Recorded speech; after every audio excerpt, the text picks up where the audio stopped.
দেখো, আমাদের theta degree আনত একটা তল আছে এবং সেই তলের উপর এম ভরের একটা বস্তু রাখা আছে। এই তলটাকে আমরা বাম দিকে মিনিমাম কত ত্বরণ দিলে এই যে এম ভরের বস্তু সেটা ফ্রিলি ফল করবে, অর্থাৎ মুক্তভাবে, দ্যাট মিন্স জি ত্বরণে নিচের দিকে পড়বে। তুমি তো বলতেই পারো, ভাইয়া আমি তলটাকে এত বেশি ত্বরণ দিলাম যে একদম বাম দিকে সরে গেল, যাতে করে আমাদের এম ভরের বস্তুটা ফ্রিলি নিচের দিকে মুভ করতে পারলো। বাট প্রশ্নে দেখো, আমাদের মিনিমাম ত্বরণটা নির্ণয় করতে হবে, অর্থাৎ আমি যে দুইটা ঘটনা বললাম সেটা সাইমultaneously বা একসাথে ঘটতে হবে। অর্থাৎ যেই মুহূর্তে আনত তলটা একটু বাম দিকে যাবে, ওই মুহূর্তেই কিন্তু বস্তুটা একটু নিচের দিকে আসবে এবং অলমোস্ট একে অন্যকে ছুঁই ছুঁই থাকবে। আবার আনত তলটা আরেকটু বাম দিকে যাবে, ওই সময়ের মধ্যে বস্তুটা আবার আরেকটু নিচের দিকে আসবে। এভাবে করে করে আনত তলটা পুরোপুরি সরে যাবে এবং বস্তুটা একদম ভূমিতে চলে আসবে, এবং ওর সঞ্চারপথটা তুমি যদি একটু লক্ষ্য করো, সেটা কিন্তু ফ্রিলি একটা সরল রেখা বরাবর বা মুক্তভাবে জি ত্বরণে বস্তুটা পড়ছে। তাহলে এটা আমরা কিভাবে সলভ করব, সেটার জন্যই হচ্ছে আমাদের আজকের ক্লাস। আসসালামু আলাইকুম সবাইকে, ওয়েলকাম করছি আমাদের নতুন একটা সিরিজে। এই সিরিজে আমরা ফিজিক্সের চ্যাপ্টার ভিত্তিক কিছু কনসেপচুয়াল প্রবলেম সলভ করব। তারই ধারাবাহিকতায় আজকে আমরা নিউটনীয় বলবিদ্যা দিয়ে শুরু করতেছি। আচ্ছা, চলো আমাদের ম্যাথটায় ব্যাক যাওয়া যায়। একটু রিড আউট করে দিই কোয়েশ্চেনটা। এই যে আমাদের এম ম্যাথটা থিটা ডিগ্রি আনত একটা তলের উপরে রাখা আছে। আমরা আনত তলটাকে একটা অ্যাক্সেলারেশন দিব এ, এবং আমাদের মিনিমাম অ্যাক্সেলারেশনটা ডিটারমাইন করতে হবে, যাতে করে ওয়েজ বলতে আনত তলটাকেই বোঝাচ্ছে, আমাদের বস্তুটা একদম ফ্রিলি ফল করে। অর্থাৎ ওর গতিপথটা কেমন হবে বলতো, একদম মুক্তভাবে নিচের দিকে জি ত্বরণেও পড়তে থাকবে, বুঝছো? এখন এই কোয়েশ্চেনটা সলভ করতে হলে আমাদের একটু সিউডো ফোর্স সম্পর্কে আইডিয়া থাকতে হবে। সিউডো ফোর্স তাহলে কি? খুবই সিম্পল একটা কনসেপ্ট। দেখো, তুমি যখন একটা গাড়ির মধ্যে বা বাসে বসে আছো, একটু চিন্তা করো তো, গাড়িটা যখন স্থির অবস্থা থেকে প্রথমে অ্যাক্সেলারেট করবে, তুমি একটু পেছনের দিকে ঝুঁকে যাও না? গাড়িটা কিন্তু ত্বরণ পাইছিল সামনের দিকে এ পরিমাণ। এখন যেহেতু তুমি একটা অজড় প্রসঙ্গ কাঠামোতে আসো, অর্থাৎ তুমি যেই কাঠামোতে আসো সেই কাঠামোটা একটা ত্বরণে গতিশীল, তখন সেই কাঠামোটাকে বলা হয় অজড় প্রসঙ্গ কাঠামো। এই অবস্থায় তোমার উপর একটা বল প্রয়োগ হচ্ছে ঠিক বিপরীত দিক, এইটাকে আমরা বলতেছি সিউডো ফোর্স। অর্থাৎ তোমার প্রসঙ্গ কাঠামো সামনের দিকে বল প্রয়োগ করতেছে, যেটা গাড়ির ইঞ্জিন দিচ্ছে, এক্সেলারেট করছে। তার ঠিক বিপরীত দিকে তুমি একটা বল অনুভব করবা, যেটাকে আমরা বলতেছি কি বলতো, সিউডো ফোর্স। বুঝছো? তাহলে এইখানে একটু লক্ষ্য করো, আনত তলটাকে যদি আমরা বাম দিকে এরকম এ ত্বরণে অ্যাক্সেলারেট করি, তাহলে বলতো এই বস্তুর উপর কোন দিকে বল অ্যাপ্লাই হবে? ওর প্রসঙ্গ কাঠামোর উপর যদি বাম দিকে ফোর্স অ্যাপ্লাই হয়, ওর উপরে কিন্তু সিউডো ফোর্সটা হবে ডান দিকে অ্যাপ্লাইড। এই যে এফ সিউডো। বলো বুঝতে পারছি কিনা? এখানে আমাদের আরো কি কি ফোর্স আছে? নিচের দিকে ছিল এমজি, সেটাকে তুমি দুইটা কম্পোনেন্টে ডিভাইড করতে পারো। ধরো এই বরাবর আসবে এমজি কস থিটা, এইগুলো আশা করি তোমাদের জানা আছে, এবং এই আনত তল বরাবর আসবে এমজি সাইন থিটা। আমাকে বলো তো, এই অ্যাঙ্গেলটা কত? এই অ্যাঙ্গেলটা কি থিটা না? তাহলে সিউডো ফোর্সটারও কিন্তু তুমি কম্পোনেন্ট নিতে পারো। ধরো এটা হচ্ছে আমাদের এফ সিউডোর কস থিটা, এটা যদি থিটা হয় এই অ্যাঙ্গেলও কিন্তু থিটাই, রাইট? আর এই তলের লম্ব বরাবর আসবে সিউডোর সাইন থিটা। আর আমাদের তলের যে অভিলম্বিক প্রতিক্রিয়া, আর সেটা তো আছেই। একটু আগে ভাইয়া যদি তোমাদের ভিজুয়ালাইজ করাইছে, একটু ভেবে দেখো তো, ওরা এমন ভাবে মুভ করতেছে, একে অন্যকে কিন্তু স্পর্শ করে নাই, কোন রকমে কাছাকাছি আছে। তলটা বাম দিকে সরে যাচ্ছে আর বস্তুটা একটু একটু করে নিচে নেমে আসছে। তাহলে তখন কিন্তু বস্তুটা অলমোস্ট তল থেকে একটু উঠে আসে, পুরোপুরি না, অলমোস্ট উঠে আসে। আমরা কিন্তু মিনিমাম অ্যাক্সেলারেশনটা বের করতেছি, বুঝছো? আমি যদি বেশি অ্যাক্সেলারেট করতাম, তাহলে তলটা এতই আগে চলে যেত যে বস্তু আরো অনেক পরে ফ্রিলি নিজের মতো নামতে পারতো, সেটা তো হতোই। বাট আমি চাই মিনিমাম অ্যাক্সেলারেশনটা, সো আমি জাস্ট ধরে নিচ্ছি এটা কোনোভাবে আলতোভাবে একে অন্যের কাছাকাছি আছে পড়ার সময়। বাট আলটিমেটলি কিন্তু তাহলে এখানে অভিলম্বিক যে প্রতিক্রিয়া সেটা থাকবে না, অর্থাৎ আর এর ভ্যালু কিন্তু শূন্য চলে আসবে। এটা কে কে বুঝতে পারি? আমরা যদি তলের লম্ব বরাবর ইকুয়েশন লিখতে চাই, তাহলে কি লেখা যায়? আর প্লাস সিউডো ফোর্সের যে সাইন কম্পোনেন্ট, সেইটা ইকুয়ালস টু হবে আমাদের এমজি কস থিটা, রাইট? এখন যেহেতু আর এর ভ্যালু এখানে জিরো বা অভিলম্বিক প্রতিক্রিয়া পাওয়া যাবে না, তাহলে কি লেখা যায়? আমাকে বলো তো, সিউডো ফোর্সের ভ্যালুটা কি হবে? যার উপরে বল তার ভর, অর্থাৎ এই যে এম ম্যাস, সেটা বসালাম, ইনটু অ্যাক্সেলারেশন হবে কিন্তু এই যে এইটাই, এরই করেসপন্ডিং বিপরীতমুখী একটা বল তুমি সিউডো ফোর্স আকারে ফিল করছো না? তাহলে অ্যাক্সেলারেশন হবে এই এ ইনটু সাইন থিটা, আর ওই পক্ষে দেখো আছে এমজি কস থিটা। তোমাকে তো এই মিনিমাম এটাই বের করতে বলছে, তাহলে এম এম ক্যান্সেল আউট হয়ে যায় এবং তুমি সাইন থিটা ওই পাশে পাঠিয়ে দিলে দেখো এর ভ্যালু চলে আসতেছে জি কট থিটা। বলো বুঝতে পারছি কিনা? যারা ধরতে পারতেছো না যে এখানে কেন অভিলম্বিক প্রতিক্রিয়া জিরো হবে, ভাইয়া আরেকবার একটু অ্যানিমেশনের মতো করে তোমাদেরকে বিষয়টা দেখাই। দেখো একটু মনোযোগ দিয়ে বোঝার চেষ্টা করো। আমাদের আনত তলটা যখন এ ত্বরণে একটু বাম দিকে সরে যাবে, ওই মুহূর্তেই কি আমাদের এই বস্তুটা আবার একটু নিচের দিকে নেমে আসবে না? রাইট? তাহলে এরা কোনো রকম আলতাভাবে স্পর্শ করে আছে। আবার যখন আনত তলটা আরেকটু বামে যাবে, বস্তুটা তখন আরো একটু নিচে নেমে আসবে, তাই না? এভাবে করে করেই কিন্তু পুরো আনত তলটা বামে সরে যাবে এবং এক পর্যায়ে বস্তুটা ভূমিতে চলে আসতেছে। এরা প্রতি মুহূর্তে কিন্তু একে অন্যের সাথে আলতোভাবে লেগে আছে, কোনো রকমে স্পর্শ করে আছে। যদি পুরোপুরি স্পর্শ করে থাকতো, তাহলে কিন্তু এই তলের সাথে বস্তুটাও মুভ করে বাম দিকে চলে যেত না, বলতো? বস্তু কি যাচ্ছে না? এর রিজন কি? বস্তুটা কিন্তু তলের সাথে আলতোভাবে আছে। আমরা মিনিমাম অ্যাক্সেলারেশনটা বের করতেছি। যদি অনেক বেশি অ্যাক্সেলারেট করতাম, তাহলে তো তল অনেক আগেই বামে সরে যাইতো। ও তো ওর মতো ফ্রিলি নিচের দিকে পড়তে পারতো। এটা হলো সিনারিওটার ফুল ভিজুয়ালাইজেশন। আর এখানে তো আমরা ক্যালকুলেশনটা দেখছি। আচ্ছা চলো সামনের দিকে যাই।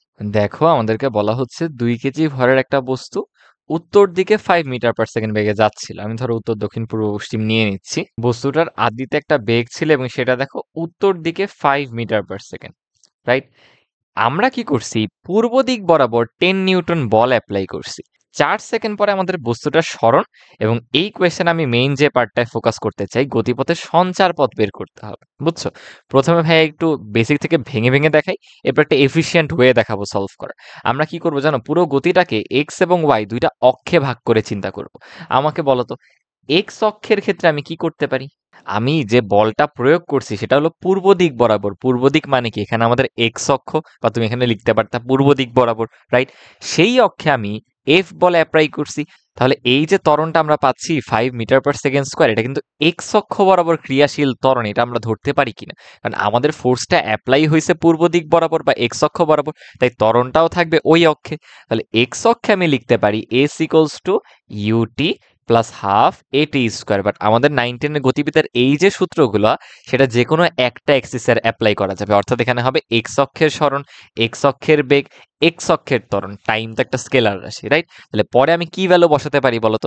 এক্স অক্ষের সরণটা আমরা বের করতে চাই, এস এক্স, সেটা হবে বলতো ওর বেগ উত্তর দিক বরাবর ছিল, সেটা কি পূর্ব দিকে কোনো উপাংশ আছে?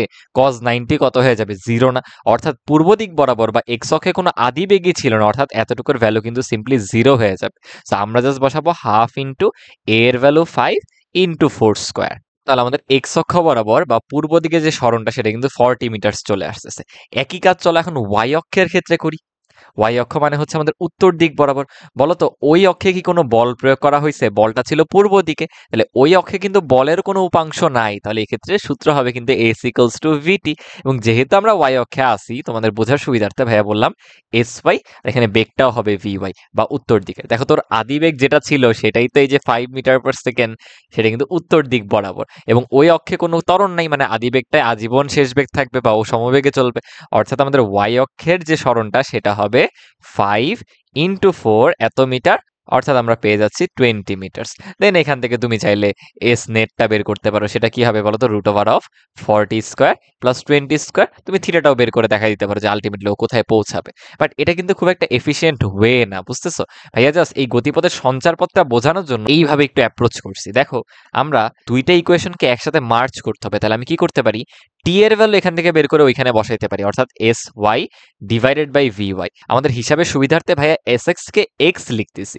এখানে একটু লক্ষ্য করে দেখো তো আমাদের সঞ্চারপথটা অ্যাকচুয়ালি কেমন আসতেছে। তুমি যদি একটু লক্ষ্য করো, x equals to a by twice v square, এই যে ভ্যালুগুলো এগুলো কি কনস্ট্যান্ট না? আমাদের ত্বরণের মান কি পুরো পথে চেঞ্জ হচ্ছে? 5 আজীবন 5ই থাকতেছে, 2 তো কনস্ট্যান্ট, ভেলোসিটিও ওয়াই অক্ষ বরাবর বা উত্তর দিকে 5 মিটার পার সেকেন্ডই ছিল আজীবন, তাহলে ওইটাও চেঞ্জ হচ্ছে না। এগুলো সবগুলাই ধ্রুবক, আর সাথে আমাদের আছে একটা ওয়াই স্কোয়ার। তাহলে বলো তো এটাকে আমরা একটা Y square equals two 4x এই পরাবৃত্তের সাথে তুলনা করতে পারি না? তাহলে এখানে কিন্তু গতিপথটা হবে কেমন বলো? সঞ্চারপথটা হবে পরাবৃত্তাকার। বুঝতে পারি কিনা বল? ক্লিয়ার? এখন ভাইয়া দেখে এই সরণের মানটা বের করার এফিশিয়েন্ট ওয়েটা কি? আমরা ভেক্টর ফরম্যাটে করলে খুবই ফাস্ট হয়ে যাবে।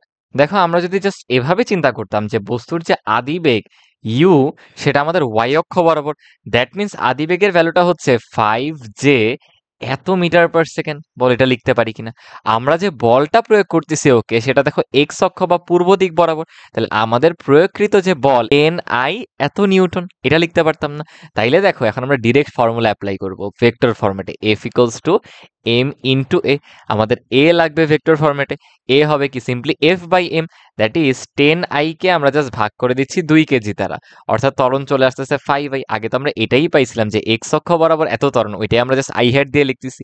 এবং এবার দেখো আমাদের একটা ফর্মুলা দিয়ে পুরো আনসার আসবে, s equals to u t plus half a t square, আমরা জাস্ট ভেক্টর ফরম্যাটে বসাচ্ছি। তাহলে আমাদের যে কাঙ্ক্ষিত সরণ এস সেটা আসবে আদিবেগ কি বলতো 5j, তার সাথে গুণাকারে আছে 4 প্লাস হাফ ইন্টু ত্বরণ কত বলতো 5i, তার সাথে গুণাকারে আছে হচ্ছে 4 স্কোয়ার। এখান থেকে ক্যালকুলেট করে দেখো 40i প্লাস 20j ভেক্টর ফরম্যাটে পুরো সরণটাই কিন্তু চলে আসতেছে, এবং এটাই আমরা আগে ভেঙে ভেঙে করছিলাম। বুঝতে পারছি সেম, কিন্তু জাস্ট আমরা যে প্রসেসটা দেখালাম ওইভাবে করলে যে কোনো ম্যাথের ক্ষেত্রে খুবই এফিশিয়েন্ট হবে এবং ফাস্টার ওয়েতে তুমি করতে পারবে।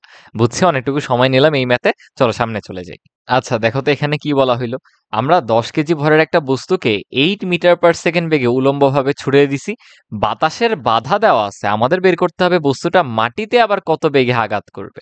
আমাকে বলো যদি বাতাসের কোনো বাধা না থাকতো, আমরা যেই বেগে ছুটতাম সেই বেগে আবার আমাদের হাতে এসে পৌঁছাতো না।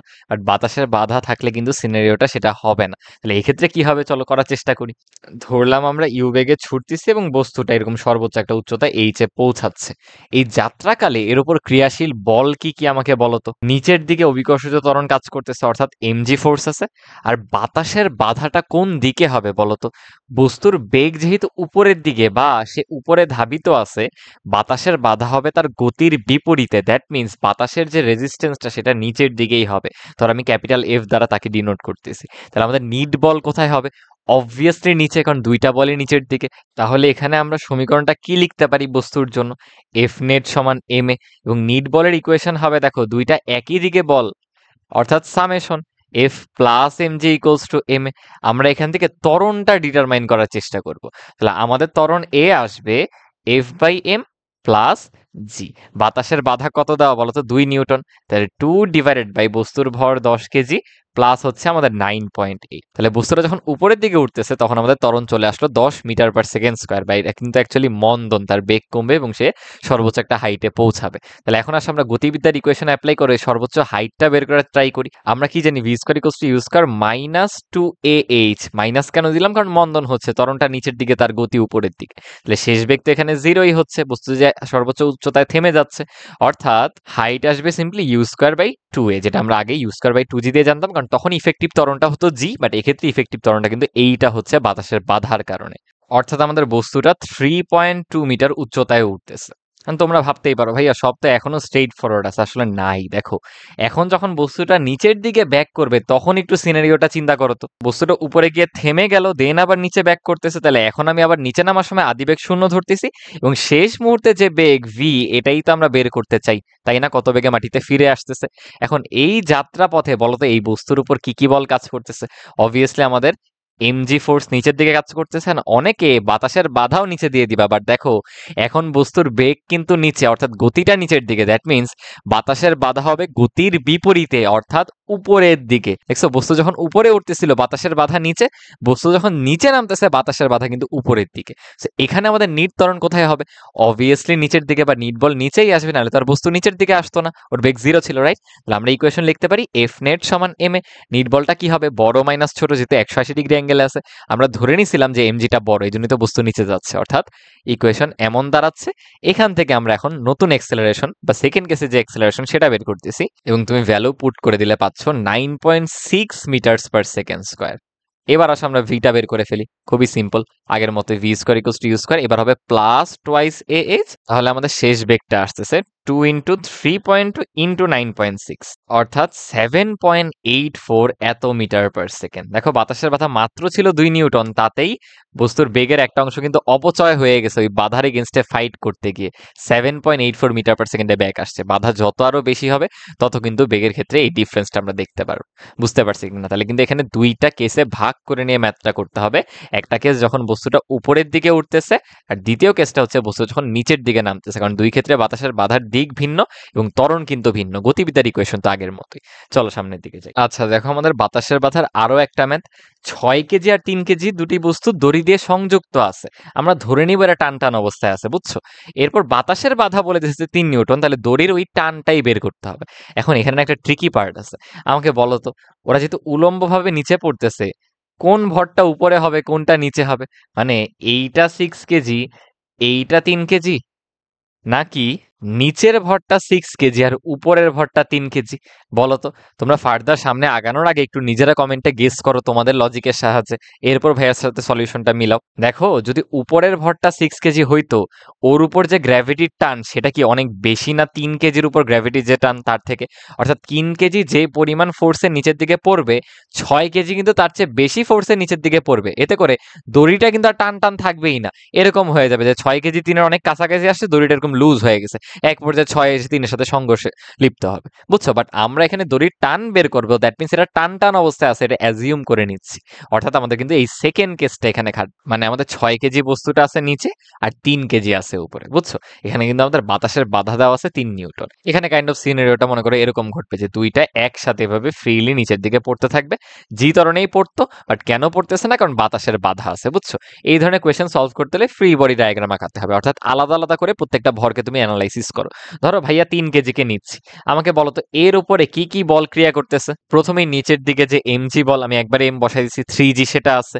দেন ওরা যেহেতু নিচের দিকে পড়তেছে, অর্থাৎ গতি কিন্তু নিচে, অর্থাৎ বাতাসের বাধা হবে গতির বিপরীতে, অর্থাৎ এই এফ দ্বারা আমি বাতাসের বাধাকে বোঝাচ্ছি। আর আমরা কিন্তু একটা বল ভুলে গেছি, কোনটা বলতো? এই দড়ির যে টান বলটি, টান বল কিন্তু বস্তুর জন্য কাজ করবে ওর ক্রিয়া বিন্দু হতে বিপরীত দিকে, অর্থাৎ একে টানবে নিচের দিকে আর ওকে টানবে উপরের দিকে। তুমি এটা টেস্ট করতে পারো কিভাবে? তোমার কোনো ফ্রেন্ড বা ভাই বোন যে আছে তাকে বলো তোমার হাত ধরতে এবং দুইজন দুইজনকে টানো। ও দেখবা ফিল করতেছে তুমি ওকে টানতেছো, আর তুমি দেখবা ফিল করতেছো ও তোমাকে টানতেছে, যখন তোমরা টান টান অবস্থায় আসো, মুভও করতেছো না, ফিক্সড অবস্থায় আসো। বুঝতে পারছো? তাহলে আমাদের এক্ষেত্রে 3 কেজির জন্য টান বলটা কিন্তু নিচের দিকে। তাহলে বলো তো, বস্তু যদি নিচের দিকে এক্সেলারেট হয়, এ যদি নিচের দিকে থাকে, তাহলে আমরা ইকুয়েশন কি লিখতে পারি? অবভিয়াসলি 3G প্লাস টি বলটা বড়, মাইনাস হবে এফ ইকুয়ালস টু এম এ, অর্থাৎ থ্রাইস ইন্টু এ। এটা ধরো আমাদের 1 নং ইকুয়েশন। আমরা এখন আসলে 6 কেজি বস্তুটা নেই, এর উপরে কি কি ফোর্স আছে? অবভিয়াসলি নিচের দিকে আমাদের 6G, বাতাসের বাধা উপরের দিকে যেহেতু গতির বিপরীতে কাজ করবে, আর ওর জন্য টান বলটা কিন্তু হবে কোথায়? ওর ক্রিয়াবিন্দু থেকে উপরের দিকে। তাহলে এই ক্ষেত্রে ইকুয়েশন দেখো, ওরও ত্বরণ কিন্তু নিচেই, অর্থাৎ ইকুয়েশন দাঁড়াচ্ছে 6G বড় minus F minus T equals to 6 into A বা এম এ। এই হলো আমাদের দুইটা ইকুয়েশন।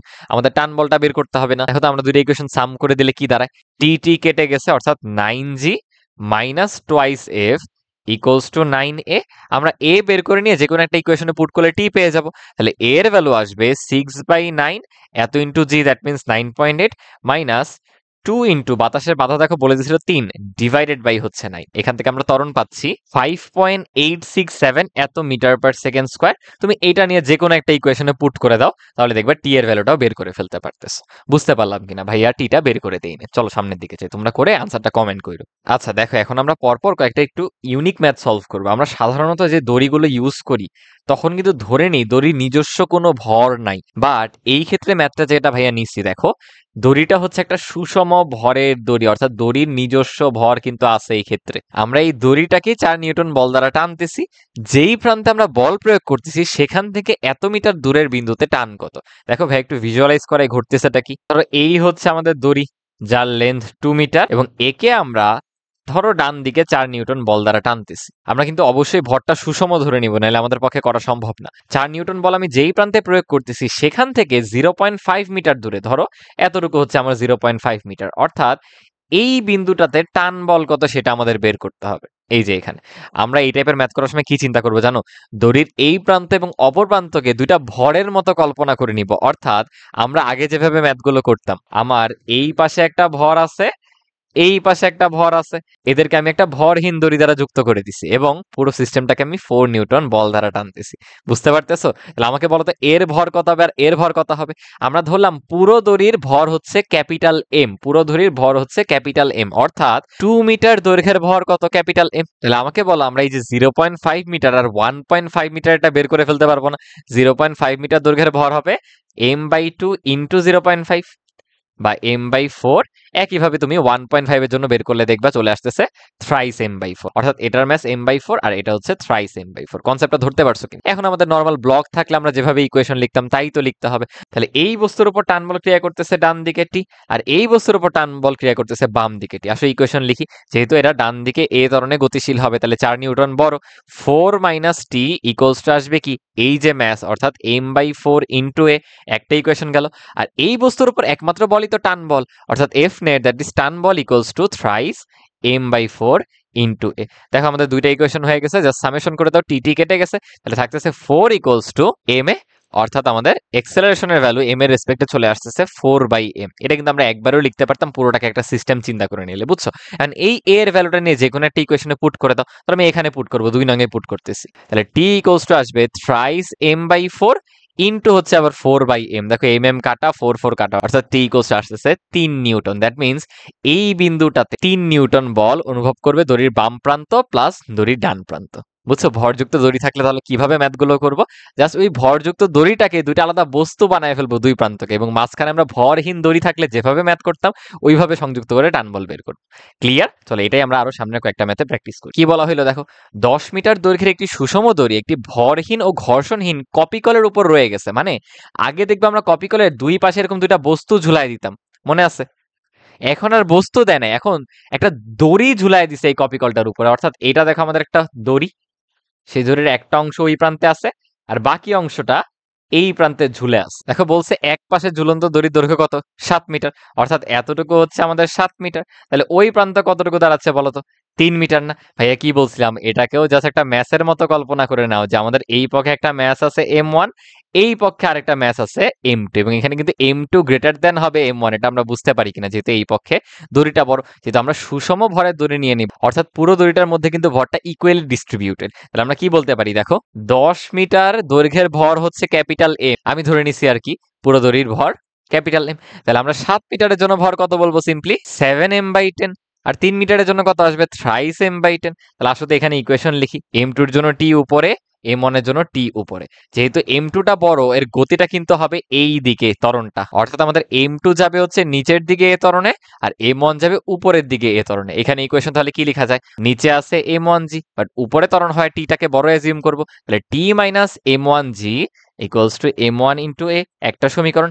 আর এখানে নিচে যাচ্ছে দেখে m2g টাকে বড় চিন্তা করব, m2g বড় হলে m2g minus T equals to m2 into A.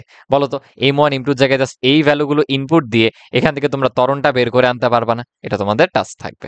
Clear? চলো আরেকটা ম্যাথ দেখি এই টাইপের। বলা হইলো এত এবং এত কেজি ভরে দুটি ব্লক একটা দৃঢ় অবলম্বন থেকে 1 মিটার দৈর্ঘ্য বিশিষ্ট অপ্রসারণশীল তারের সাহায্যে ঝোলানো হলো। উপরের তারের ভর নগণ্য। আচ্ছা, এখানে একটা চিত্র ছিল, ওটা মিসিং, ভাইয়া চিত্রটা দিয়ে দিচ্ছি। নিচের তারের প্রতি একক দৈর্ঘ্যের ভর দেওয়া আছে, অর্থাৎ নিচের তারটার আমরা ভর বিবেচনা করবো ম্যাথ করার সময়, আর উপরের তারের ভর নেগলেক্ট করবো। দেখো আমাদের 2.9 কেজি এরকম একটা বস্তু উপরে, আর তার নিচে ঝুলানো আছে 1.9 কেজির একটা বস্তু। এই যে উপরে যে তারটা, এটার কোনো ম্যাস আমরা গণ্য করব না, নিচের তারটার ম্যাসও গণ্য করতে হবে না। আমাদেরকে বলছে নিচের তারের মধ্যবিন্দুটা টান কত, বলতো কিভাবে বের করব? আমরা ধরে নিই এই পুরোটাও 1 মিটার, আবার এই তারটাও 1 মিটার। মধ্যবিন্দু মানে কি বলতো? 0.5 মিটার উপরে নিচে আছে। হ্যাঁ, কি বলছিলাম একটু আগের ম্যাথগুলো, এই দড়িটাকে একটা ম্যাসের মতো চিন্তা করো, যে আমার এই পয়েন্টে নিচে একটা ম্যাস আছে। এটা কোন ম্যাস? এই যে দড়ির এতটুকুর যে ভর সেটা। তার নিচে আবার আরেকটা ম্যাস আছে, কোন ম্যাস বলতো? এই 1.9 কেজি। এই তাহলে এইটার যে ম্যাসটা সেটা কত, সেটা কিভাবে বের করবো বলতো? আমাদের কোয়েশ্চেনে দেওয়া প্রতি একক দৈর্ঘ্যের ভর, অর্থাৎ প্রতি মিটারের ভর 0.2 কেজি।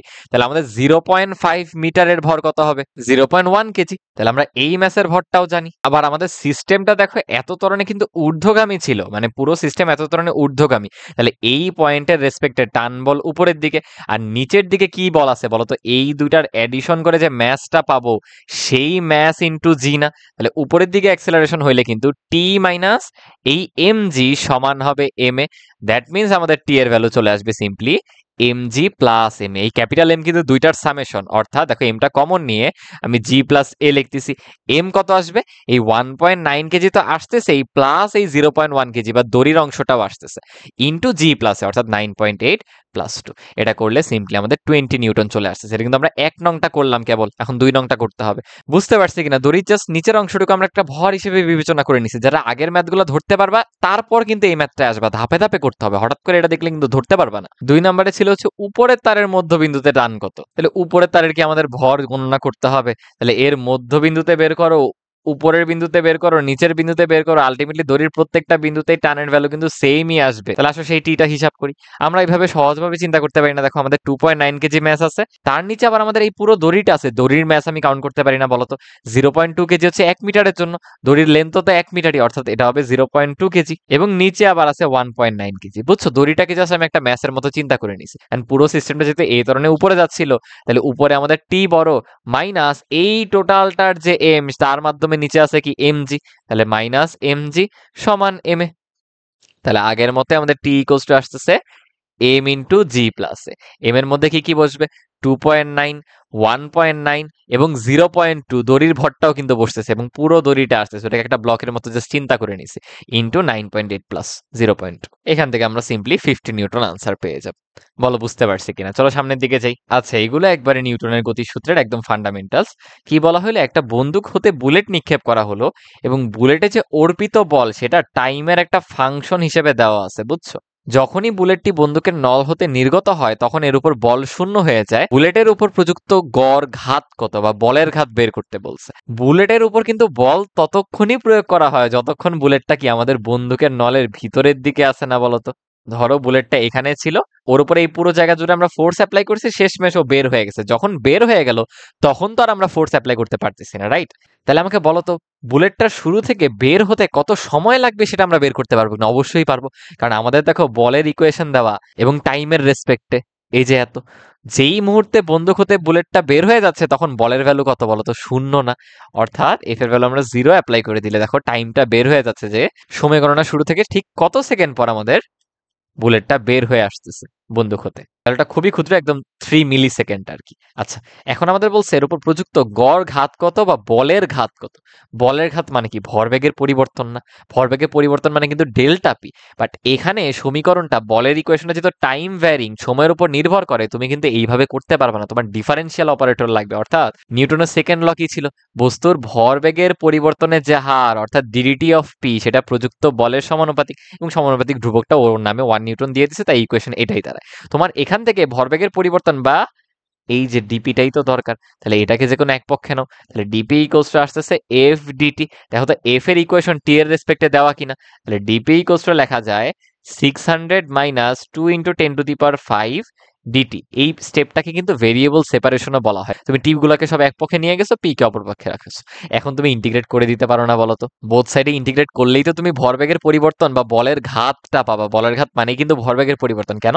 তুমি লিমিটটা নাও ইনিশিয়াল থেকে ফাইনাল, তাইলেই তো পরিবর্তন পাবা। আবার এখানে টাইম আমরা 0 থেকে কত সেকেন্ড পর্যন্ত নিব বলতো? ওর উপর বল প্রয়োগ হয়েছিল এই সময়টা জুড়ে, এরপরে তার বল প্রয়োগ হয়নি, সো বলের ঘাত এতটুকুতেই অ্যাপ্লাই হয়েছে। এই জন্যই দেখো আমরা টাইমটা বের করে রাখছিলাম যে কত সেকেন্ডে ও বের হয়ে গেছে, অর্থাৎ 3 ইন্টু 10⁻³ পর্যন্ত আমরা ইন্টিগ্রেট করবো। দ্যাট মিনস এখানে চলে আসে পি। পি এর মধ্যে তুমি লিমিট বসালে একবারে লেখা যায় না, P final minus P initial, অর্থাৎ আমাদের রাইট সাইডটা ডিরেক্ট লাগবে, যেটা আসবে 600 ইন্টু টি। পরে জাস্ট লিমিটটা বসাই দিও তোমরা নিজেরা, মাইনাস টি²/2 আসছে আর কি। এখানে লিমিট বসায় তোমরা ফাইনাল ক্যালকুলেশনটা করে নিও। এই পক্ষে যা আসছে ওইটাই ডেল্টা পি, তো এই যে একটা ভ্যালু, এবং একক কিন্তু হবে কেজি মিটার পার সেকেন্ড। যে এইটুকু বুঝতে পারছে তার জন্য কিন্তু এখানে লিমিটগুলো বসাতেও কোনো সমস্যা হবে না। ক্লিয়ার? চলো সামনের দিকে যাই। আচ্ছা দেখো, বলা হলো 5 একক ভরের বস্তুর গতিপথের সমীকরণ এক্স ওয়াই এবং জেড এর মাধ্যমে দেওয়া, মানে সরণকে 3টা ডাইমেনশনে দেওয়া আছে, বুঝছো? আমরা ডিরেক্টলি একটা ভেক্টর ফরম্যাটে সরণটাকে লিখতে পারি যে এস ইকুয়ালস টু হবে t³ - 3t², এক্স এ যেটা আছে এত i hat, plus -3t² plus twice T, এত যা আছে সেটা জে হ্যাট কারণ ওয়াই এ আছে, প্লাস 2t³ - t, এত হবে কে হ্যাট। দেখো তোমার এস জানা আছে, এখান থেকে বল বের করা কোনো ব্যাপার? তুমি এটাকে একবার ডিফারেন্সিয়েট করো, তাহলে বের হবে কি ডিডিটি অফ এস।